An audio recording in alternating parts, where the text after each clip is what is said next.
And now, the Lux Radio Theatre proudly presents Vincent Price as Winston Smith in 1984.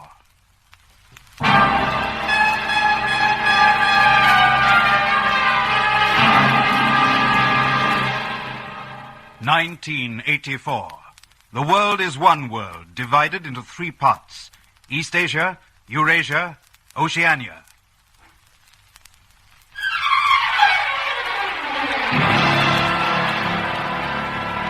Religion is abolished. God is rooted out. There is only Big Brother.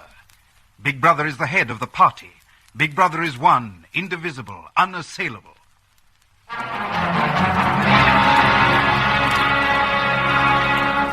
Oceania is good because Big Brother is good. Oceania is one because Big Brother is one. Big Brother sees everything, knows everything. Everyone exists by the clemency of Big Brother. Big Brother. Big Brother. Big Brother. In Oceania, there are the proles. The proles, like the animals, are free. They have no telescreens in their houses. They have no numbers. They wear no uniform. The proles are the primitives, the early inferior people. Subdued by the party, subject to the party, they are the lost and the forgotten. Between the proles and the party, there is a great gulf fixed.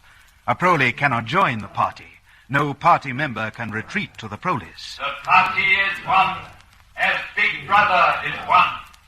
Big Brother. Every member of the party wears a uniform, a suit of overalls. Every member of the party has a telescreen in his house.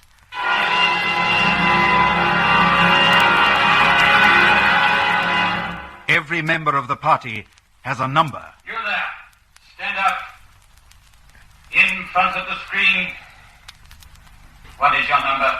6079. Your name? Winston Smith. Where do you live? Third floor, Victory Mansions. Employment in the party? Records Department, Ministry of Truth. Repeat the slogans of the party with fervor. War is peace. Freedom is slavery. Ignorance is strength. Now, how is Oceania governed? By Big Brother, through the Ministry of Truth, the Ministry of Peace, the Ministry of Plenty, the Ministry of Love. Describe their functions. The Ministry of Truth, News, Entertainment, Education, the Ministry of Peace, Conduct of War, the Ministry of Plenty, Economics. Well, go on. The Ministry of Love. What does that do? I don't know. I have never been there. Let us hope for your sake that you never do. The Ministry of Love is where people who do not love Big Brother are taught to love him. Do you love Big Brother, Winston Smith? I love Big Brother. Repeat it. I love Big Brother. I love Big Brother. Your tour of duty at the Records Office begins at 900 hours. Be there on time. 6079 Winston Smith. Dismissed. That was an unexpected call, wasn't it? Oh, they do it sometimes. Part of the quarterly brush-up discipline, you know. Perhaps. But that fellow on the screen was probably from the thought police. They can cut in on anybody's screen, you know. They do. How do you think so many comrades have been vaporized? Thought police, of course.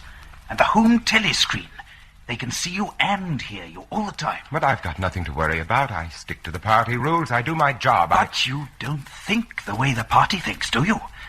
More important, you don't want to think the way the party thinks, the way Big Brother wants you to think, do you? I just couldn't face the telescreen any longer. I had to get out and get away. You and I. You? Well, you. I'm you, Winston.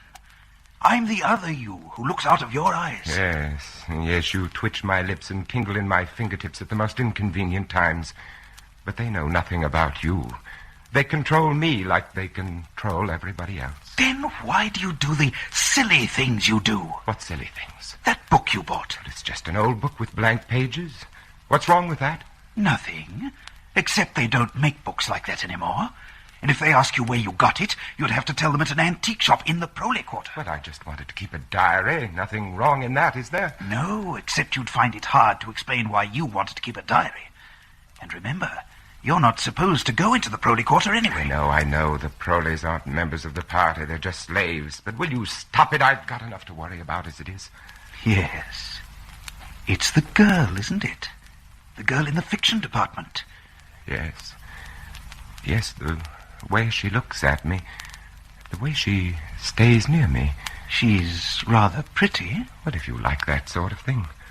A lot of good it is when she wears the red sash of the Anti-Sex League and could be a police spy into the bargain. You're rattled this morning.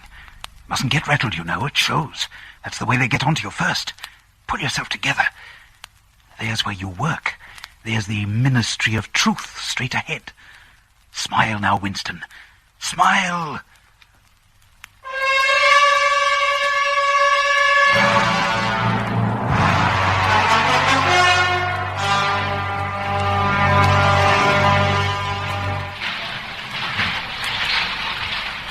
Good morning, Comrade Smith. What? Oh, good morning, Comrade O'Brien. Not often we meet like this. No, Comrade. Of course, I've often wanted to. Wanted? What, Comrade? Well, I don't know. It's probably foolish. You are known as a great man in the party. I've admired you from a distance. I hear good reports of your work, Smith. Well, I've often hoped I might discuss it with you. A pity we have no time now. Never mind. We'll meet again one day.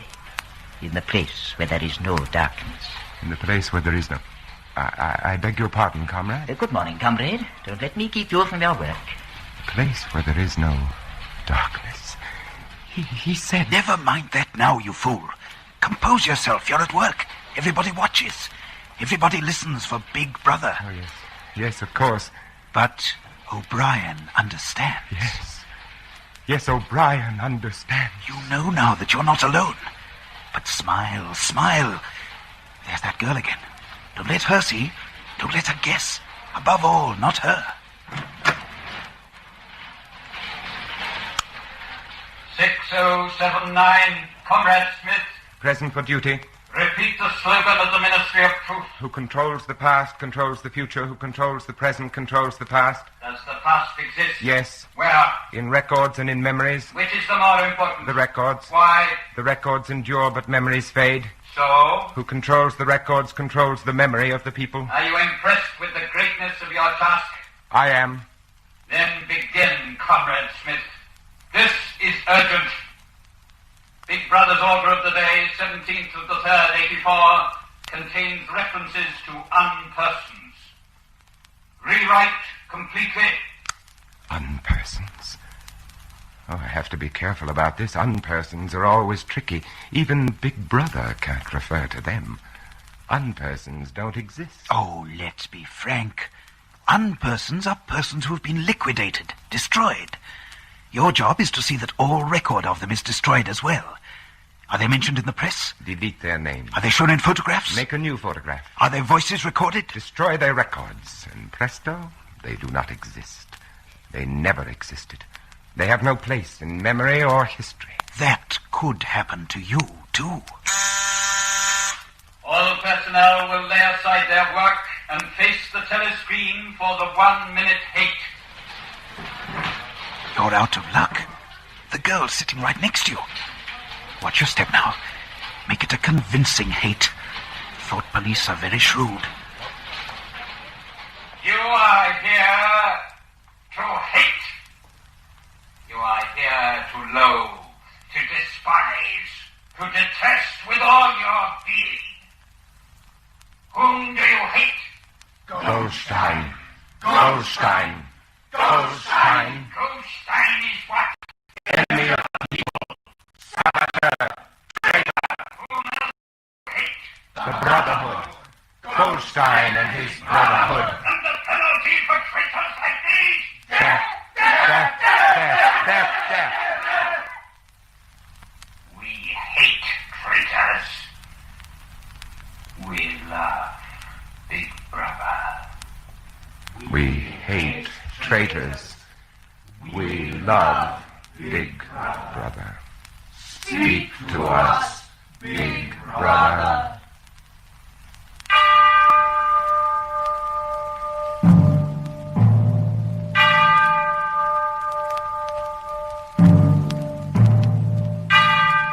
My comrades,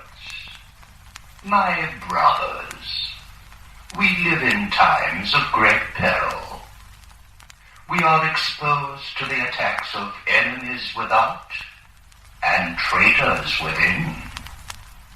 But have no fear. I am with you always.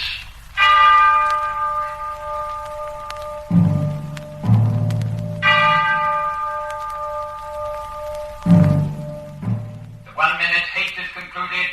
All personnel will return to work.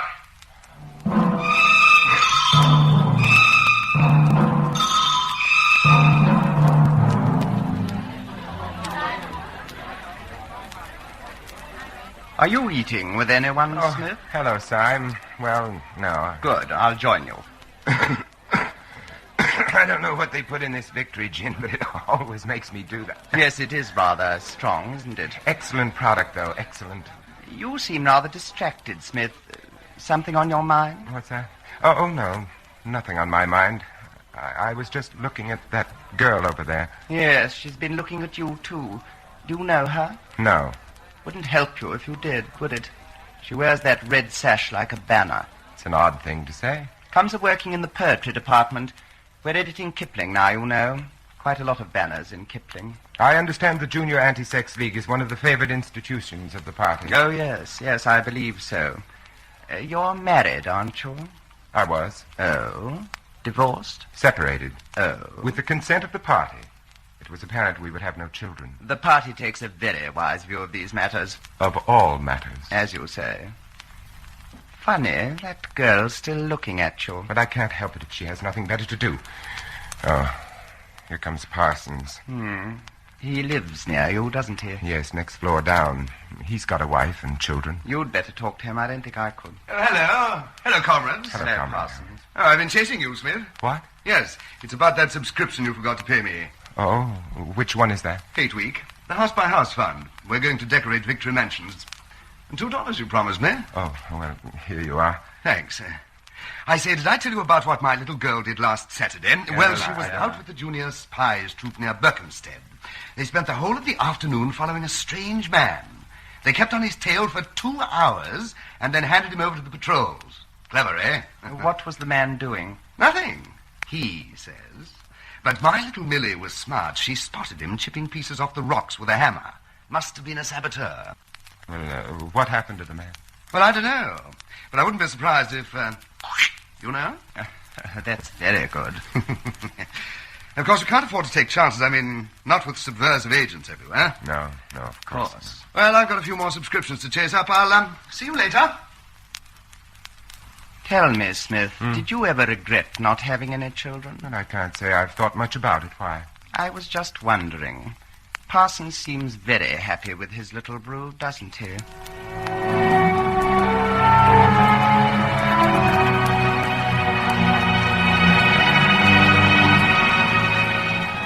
You see what I mean about being careful? Watch that fellow Syme. Oh, he's clever, and he never says a word out of place, but he's marked. One day he just won't come to work, mark my words. Why should I worry about Syme? He can look after himself. I'm worried about me, about that girl. Oh, working in the same building, people are bound to see each other frequently. For some reason, she's interested in me. She keeps turning, and why? It can't be sex. She's a member of the Junior Anti-Sex League. I doubt if she's from the Thought Police. Except for that diary you keep, you haven't given too much away. Well, anyway, she's not important. The important thing is O'Brien. He spoke to me today. He understands. He knows. Knows you're guilty of thought crime, that you hate Big Brother, that you... All of that and more. Everything. Don't you see? If O'Brien knows, there is hope then. There is hope. Oh, I'm sorry, Comrade. I wasn't looking where I was. Wait a minute. You're the girl from the Ministry of Truth, aren't you? That's right. You've been watching me for days. Yes. But why? I'm a good party member. Why do you have to spy on me? I'm not spying on you. All I wanted to do was to tell you I love you. You love me? Wait a moment. She loves me. She said she loves me. Good evening, Mr. Smith. Oh, hello, Millie Parsons. What are you doing out so late? Mr. Smith? Yes, Millie. You're a traitor. What? I've been watching you. You're a thought criminal. Millie, Millie, get out. Go home.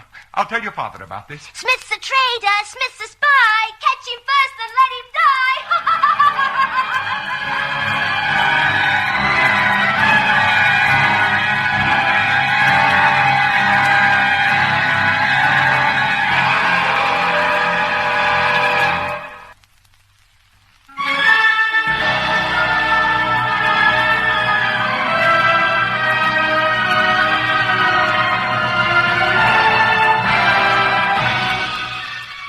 1984, the year of Big Brother, the all-embracing night of Big Brother.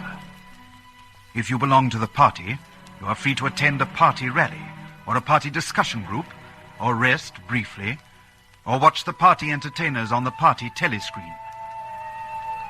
But if you are number 6079, Comrade Winston Smith, party member in revolt, loaded with the guilt of thought crime, you walk the city, the dark, narrow streets of the city, clinging desperately to those few cubic centimeters inside your skull case, which is all that is left to you of privacy, possession, and hope.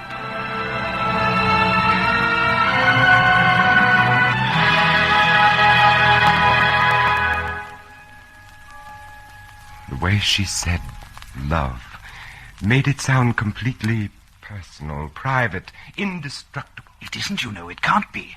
Not now in the year of Big Brother. Love involves an alienation of something that belongs to Big Brother and to the party. Love is betrayal. Love is thought crime. It's hopeless. I refuse to believe that. It is not hopeless. There is a chance. There is O'Brien. He understands. He is in revolt, too. Yes, there is O'Brien. Hello, you've walked a long way. Remember that shop? Yes. That is where I bought the book for my diary. It's a junk shop. It's old and musty and full of useless things. But it proves something, don't you see? It proves that things were different once, in spite of what the records say. And if they were different once, they could be different again. Go on. In you go.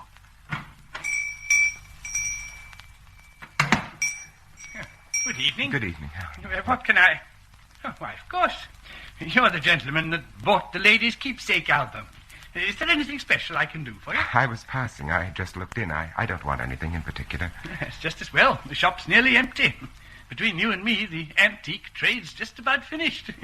No demand, no stock either. That's a pretty thing. What is that? No, it's a glass paperweight. What's that inside of it? That's coral. Coral? Must have come from the Indian Ocean. They used to melt the glass onto it. More than 100 years old, that is. It's a beautiful thing. Yes, indeed it is. Now, there's another room upstairs you might care to take a look at. Oh, yes, of course. There's not much in it. It's just a few pieces.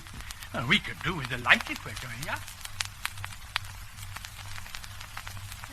Yes, the room. We used to live here till my wife died.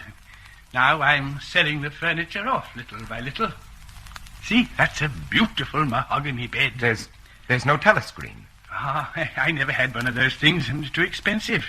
I never really felt the need of it. You don't live here now? Oh, dear me, no. I live with my daughter. Oh. She's quite a nice apartment, in the worst of taste. No, I lock up at night and leave all my memories here. Well, now, if you happen to be interested in old prints at all, there's quite a nice one over here. And the frame's screwed to the wall, but I dare say I could fix it for you if you wanted it. I know that building. It's a ruin now. It's in the middle of the street outside of the Palace of Justice. That's right. It's outside the law courts. It was bombed in, many years ago. It was a church at one time. A church? Oh, yes. St. Clement Danes. Oranges and lemons, hey, the bells of St. Clement. Silly of me. What's that? Oranges and lemons. That was a rhyme we had when I was a little boy. Oh. Now, how it goes on, I don't remember. But it ends up, here comes a candle to light you to bed. Here comes a chopper to chop off your head. A kind of dance and a game all in one. And all the names of the churches were in it. I've heard about churches, but I didn't realize I'd ever seen one. Oh, there's a lot of them left, really, but of course they've been put to other uses now. You wouldn't like to buy the picture? No, but look, I like this room. I might at some later date want to rent it from you for a while. I'd pay you quite well. Well, I don't see why not. You'd look after all my old things, I know. I'll let you know later, then. You've been very kind. Thank you. Pity you've got to go. I'm just on the verge of remembering the rest of the rhyme. Oranges and lemons, citadels of St. Lemons.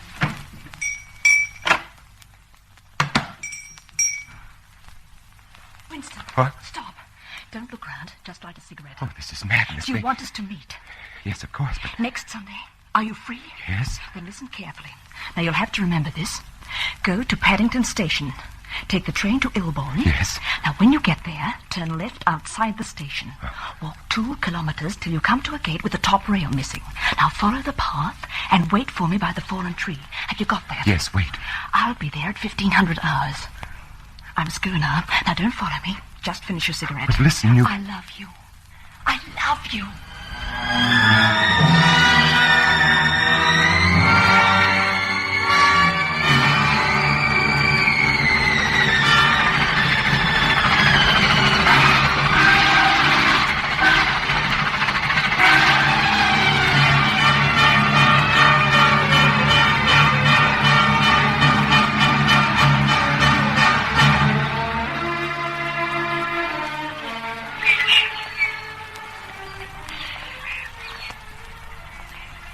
Picking bluebells in the country while you're waiting for a girl. You know you've taken the first step on a road that has only one end, death. And yet you're picking bluebells. I don't remember picking bluebells before. It's not in the party's syllabus. Well, to hell with the party. To hell with... Hello. Oh, hello. Do you always talk to yourself? Usually. It's safer. It isn't really. It becomes a habit. The habit gives you away. Oh, I suppose it does. You can put your arms around me, you know. I don't bite. I don't even know your name. Mine is Julia. Yours is... Winston Smith. I know. I found out. Now put your arms around me. Kiss me. Oh, Julia. Julia. Till this moment, I didn't know what color your eyes were. I'd forgotten what a pair of lips tasted like. I'd forgotten how it felt to hold a woman. It didn't take you long to remember. Look, before we go any further, I'm 39. I've got a wife I can't get rid of. I've got a varicose ulcer and 5 false teeth. And I couldn't care less. Julia, are we safe here? Safer than anywhere. Now relax. Hold me in your arms. Now just let's be ourselves. Tell me, what did you think the night I told you that I loved you? I hated the sight of you. You must know I thought you belonged to the thought police. The thought police? Oh, not really. Well, if not that, at least it's a good party member, pure in word and deed. Banners, processions, games, community hikes. And you thought if I had half a chance, I'd denounce you to the police and get you killed off? More or less, It's this blasted sash that does it. The Junior Anti-Sex League. Let's get rid of it for the afternoon, huh? Julia, you're a perpetual surprise. Not really. It's just that I've got the right appearance. I'm good at games. I was a troop leader in the Junior Spies. I do voluntary work 3 evenings a week for the Junior Anti-Sexers. I spend hours and hours pasting their silly posters all over London. I always look cheerful, and I always yell with the crowd. That is the only way to be safe. Why did you pick me? Something in your face. I knew you could be one of theirs, but I thought I'd take a chance. Julia, I've got a place. A room and furniture. We can be there whenever we like. Whenever we can, darling. It's not quite the same thing. I still have to stick up posters, and you still have to go to discussion groups. But there'll be times. Where is this place? In the old part of the city where the Proleys live. It's over an antique shop. Well, we have ourselves a love nest. Oh, but we'll have to be careful. Very careful not to give a sign. Not a flicker of recognition. We will be. Julia, have you ever done this before? Of course. Dozens of times. With dozens of men. Was it the same as with me? Not quite.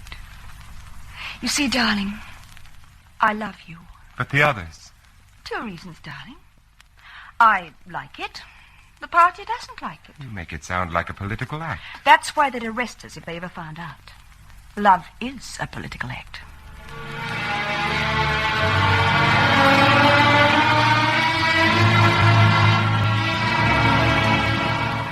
Oh, Julian.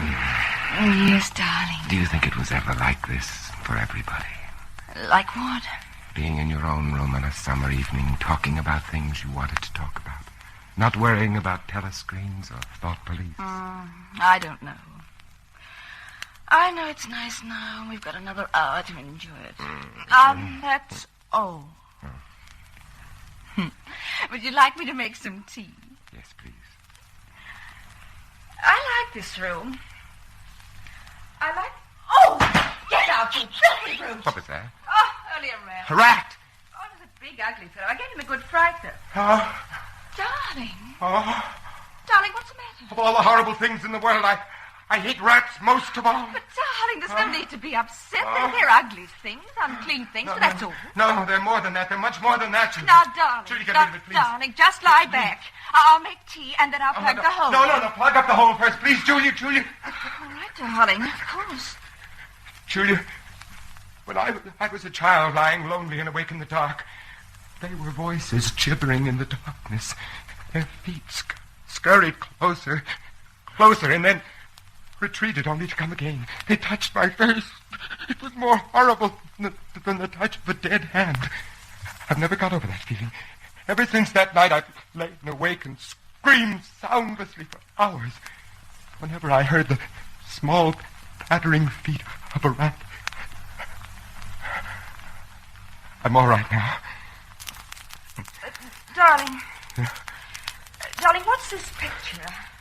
I've seen it somewhere before. Oh, it's a church, or at least it used to be. St. Clement Danes. Mr. Charrington taught me a rhyme about it. Oranges and lemons, say the bells of St. Clement's. You owe me 3 farthings, say the bells of St. Martin. Julia, you know it. Go on, please, go on. When will you pay me, say the bells of Old Bailey. I forget the next line, but then it says, here comes a candle to light you to bed, and here comes a chopper to chop off your head. Julia? Yes, darling. You know, I have the strangest feeling about that silly little rhyme. What sort of a feeling? As if everybody connected with it were someone who could make us happy. As if I hoped the next person to recite it would be O'Brien. O'Brien? Yes. I told you he spoke to me again in the lift yesterday. He wants us to go up to his flat. Oh, darling, must we really? But he's one of us. No. He may hate Big Brother and the party and all the rest. But, darling, that doesn't make him one of us. Oh, Winston, we're 2 people. We make love together and we talk together and we drink tea together. O'Brien has no part in that. But don't you see, as we are now, we're alone. If we join O'Brien in his brotherhood, we won't be alone. We'll still be arrested in the long run. But that's not the important thing. The important thing to me is this room and what we do here and how we live here and the joy we have. We don't need O'Brien to keep us alive. It's not being alive that counts. It's being human. And being human means you share your living and your hoping and your fearing with other people. The party's only too happy to have you share. But not the human things. Only the inhuman ones. I want to think there's a hope we could all be as human as we 2 are now. That's why I want to see O'Brien.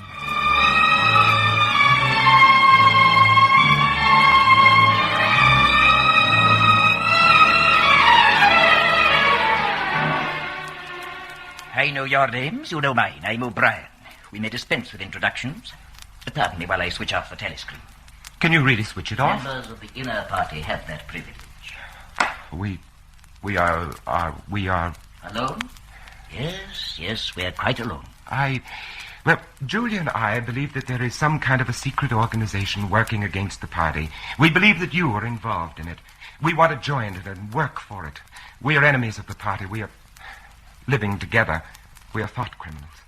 I tell you this because it puts us at your mercy, and you will know that we are telling the truth. If you wish, we will sign a statement. There is such an organization. Its leader is Emmanuel Goldstein, whom you know. Yes, but we thought we were afraid that Goldstein and the conspiracy were invented by the thought police. No, they exist. But what are you both prepared to do to help the conspiracy? Anything we are capable of. You're prepared to give your lives? Yes. To commit murder? Yes. To betray your country? Yes. To cheat, forge, blackmail, corrupt the minds of children? Yes. You're prepared to commit suicide if ordered to do so? Yes. You're prepared to separate and never see each other again? No! It's just as well to understand these things right at the beginning. You understand you'll be fighting in the dark.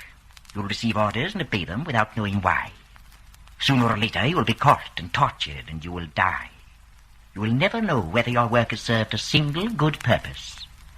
We and you now are the dead. Our only true life is in the future. 1,000 years away, perhaps. But if in that 1,000 years we extend the frontiers of sanity even a little, we shall have done well.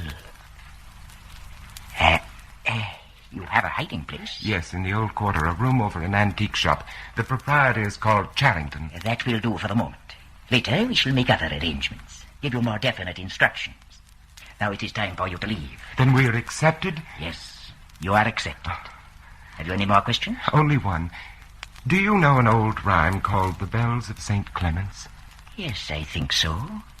Oranges and lemons, say the bells of St. Clement's. You owe me 3 farthings, say the bells of St. Martin's. When will you pay me, say the bells of Old Bailey. When I grow rich, say the bells of Shoreditch. You know it, you know it, you know all of it. I told you he'd know it, Julia, didn't I?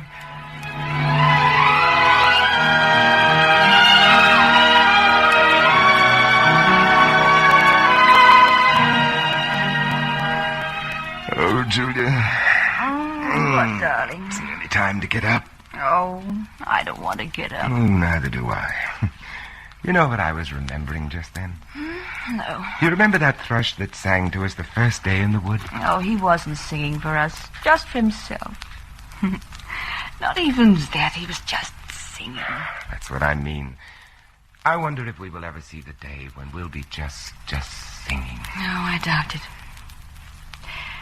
What did O'Brien say? We are the dead. We are the dead. You are dead. What? It came from behind the picture. Behind the picture. Yes. Oh! Now you can be seen. You are the dead. The telescreen behind the picture. Julia! Stay where you are. What? Don't touch each other. Clasp your hands behind your heads. Now stand back to back. I suppose we may as well say goodbye. You may as well say goodbye. And while we're on the subject, here comes a candle to light you to bed. Here comes a chopper to chop off your head. Mr. Charrington. No.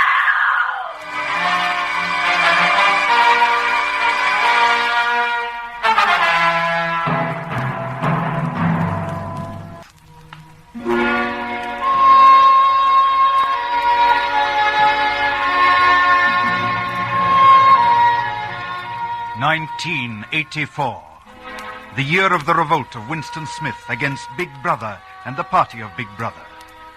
It had been a bloodless revolt, bloodless and small and secret in a mahogany bed in a fusty upstairs room. The issue had been decided before the thought was conceived or the act begun. But even now, Winston Smith had no certainty where he was. His world was a windowless room with walls of white porcelain flooded with light from hidden lamps, stark under the scrutiny of 4 telescreens from which every motion was visible. He was more lonely than he had ever been in his life. And yet, he was not alone. Can I talk? There are still the telescreens, Parsons. Oh, I don't mind those. I have nothing to hide, nothing at all. What are you in for? Thought crime. You wouldn't think it possible, would you? You don't think they'll shoot me, do you, old chap? I mean, they don't shoot you if you haven't actually done anything. I know they give you a fair hearing.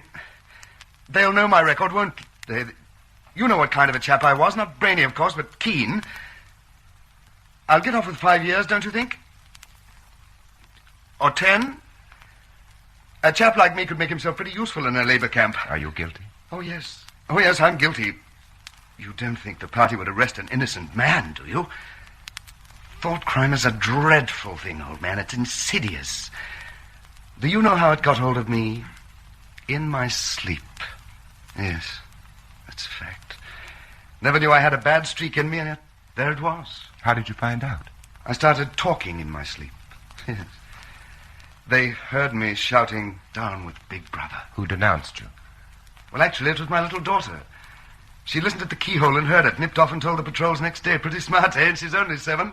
But that's the sort of thing I mean. They'll understand that I trained my children properly. They'll take that into consideration, won't they? Parsons? Yes. Yes, just tell me what you want done. I'll cooperate. You won't have any trouble with me. Room 101. Oh. Yes. So, you're alone again. Alone except for that whimpering thing in this gleaming aseptic world of the Ministry of Love. It's not a new experience, this solitude. You're not too afraid, are you? Yes, I am afraid. I am afraid of this procession of frightened men with broken bodies and terrified eyes. I don't know whether that's part of the treatment, too. Yes, it's all part of the treatment. Keep reminding yourself of that. The lightest word, the least calculated gesture is all part of the treatment. There is no mercy, there is no kindness, there is no intermission of misery. It is all part of the treatment. Come on, you. We can't wait any longer. Me? No, not you. This. Come on. On your feet.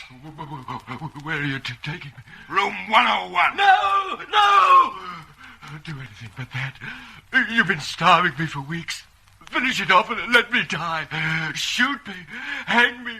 Take my family and cut their throats. But don't take me there! Room 101. No!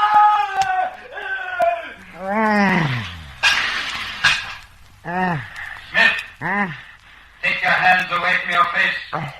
It's forbidden to cover your face in the cells. Take hold of yourself now. That's part of the treatment, too. Everything's part of the treatment. But so long as you still have those few cubic centimeters inside your skull, you're still a man. You're still stronger than they. Hello, Smith. O'Brien. That's right. So they got you, too. Oh, they got me a long time ago.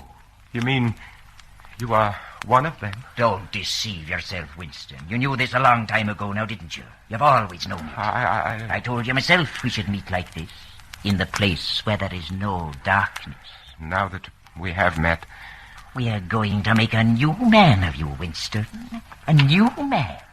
Take him!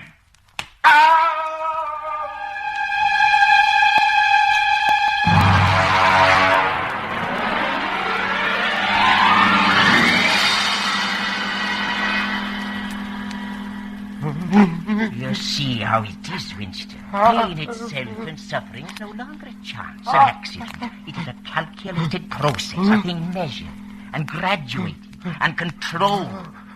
We are not medieval butchers probing for the nerve roots. We are masters of this most subtle of sciences. Look, there is a dial upon which our agony is measured. There is a lever by which I can increase or diminish it. But it is not I who inflict this pain on you, Winston. It is you yourself. You understand that, don't you? You've always understood that. Winston, you are suffering the pain of birth, the rebirth of sanity. You must be born again. You know that, don't you? Look at my hand, Winston. How many fingers do you see? 2. And on this hand, 2. put them together. 2 and 2. What does that make? 4. And if the party says 2 and 2 make not 4, but 5, what then? There is still 4. How many fingers, Winston? 4. What else can I say? 4. How many fingers, Winston? 4. Stop it. I'll tell you 4. 4. How many fingers, 5.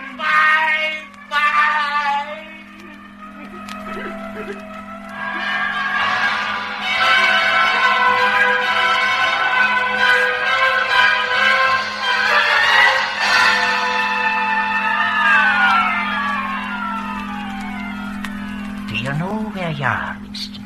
I don't know. I can guess. In the Ministry of Love. Do you know how long you've been here? I don't know. Days, months, years. Why did we bring you here?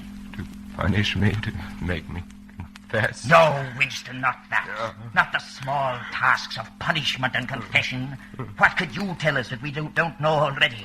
What satisfaction do we draw from your stricken flesh? Shall I tell you why we brought you here? To cure you.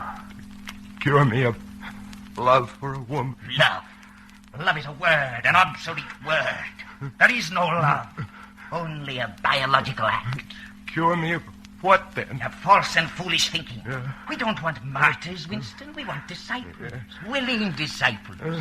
And when we've made you a willing disciple, then we shall destroy you. And why do you go to the trouble to torture me? Because you're a flaw in the pattern, Winston. You're a stain that must be removed. But you've not told me why. Why? No, Winston, you must tell me why. No. The answer to that question is the measure of my whole success with you. It may be the key to your release from this small prison of great agony. You tell me why, Winston. Why do we do all these things? You are ruling over us for our own good. You believe that human beings are not fit to... Stupid, Winston! You deserve an eternity of pain for a folly like that. Now I will tell you why. The party seeks power for its own sake. We are not interested in the good of others. We are interested only in power. Not wealth or luxury or long life. Only in power. Pure power. No one ever seizes power with the intention of giving it up. Power is not a means. It is an end in itself. The object of persecution is persecution. The object of torture is torture. Each is an exercise of power, a pressing upon the nerve of agony, until one after another all men are converted to our discipline. All men are submissive to our universal power. You'll never do it. You'll never do it. Never. Never. We did it to you, Winston. Shall I show you in a mirror just what we have done to you? Shall I tell you that you're just a bag of bones? That you've lost all semblance of a man? That your hair and your teeth are falling out? That you are an offense to sight and to smell? We did that to you, Winston. Now, 2 and 2 make 5! But I'll never betray you. You failed there. You couldn't make me betrayer. Could you? You failed. No, we never fail, Winston. Never. We cannot afford to fail. Take him to room 101.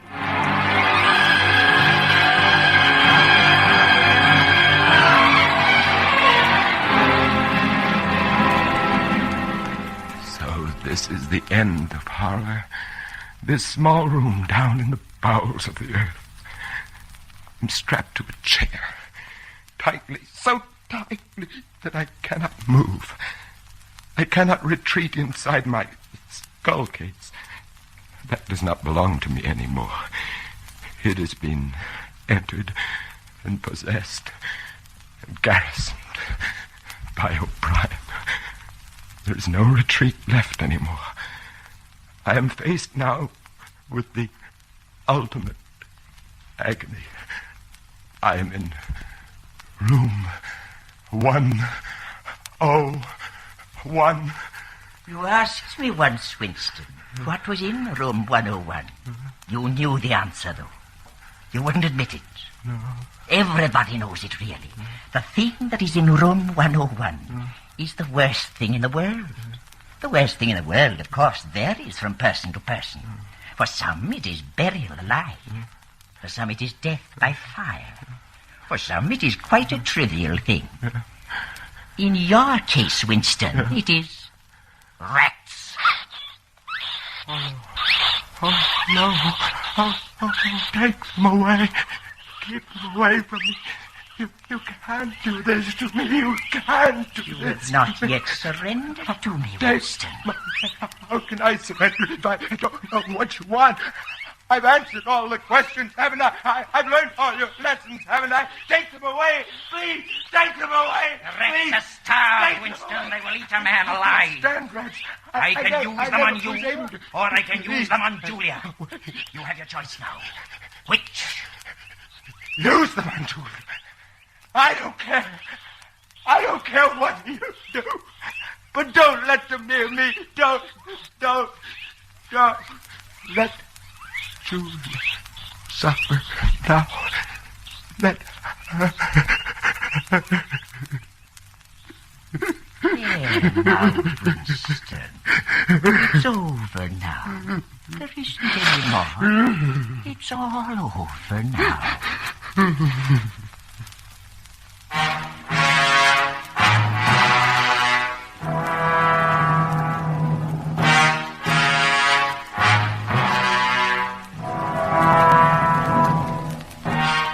And now there is a calm. A great, pervasive calm. You sit at your corner table in the cafe and fumble with the chessboard and sip your victory gin and scan the newspapers. You look out the window and watch the people go by. One day, Julia passed, and something stirred in your mind for a moment and then died again. There are so many people, and this small corner which they keep for you is warm and comfortable. When you finish the newspaper, you watch the telescreen. Strange that. In a life without struggles, without any hint of climax, that is the moment that comes nearest to emotion. The face of Big Brother flashes on the screen. You hear his rich, full voice.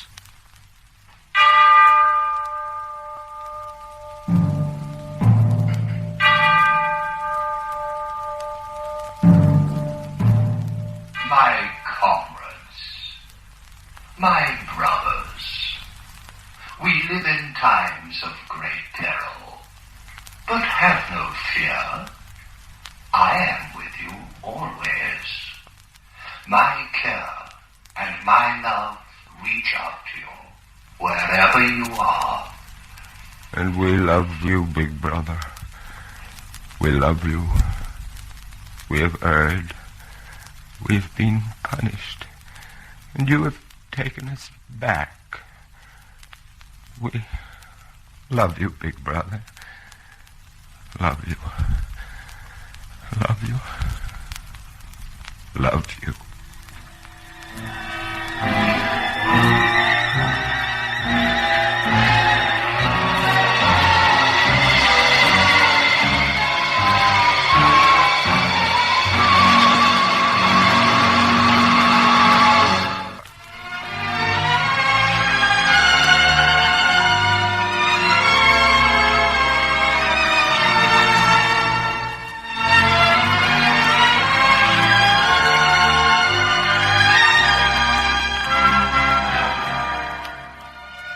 Radio Theatre is produced by Sterling McAvoy.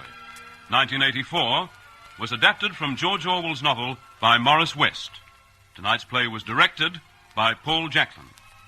Heard in our cast were Lionel Stevens as O'Brien, Alexander Archdale as Charrington, Guy Dolman as Parsons, and Dorothea Dunstan, Gordon Chater, Rupert Chance, Murray Powell, Leonard Bullen, and Alan Herbert.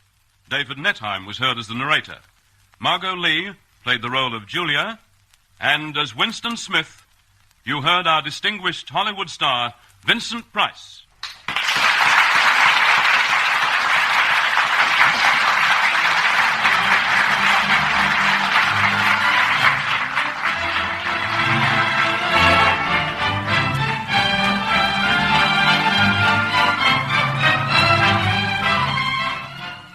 One week from tonight, Accent on Youth, starring Hollywood star Melvyn Douglas in person. Until then, this is the Lux Radio Theatre signing off from 50 stations throughout the Commonwealth of Australia.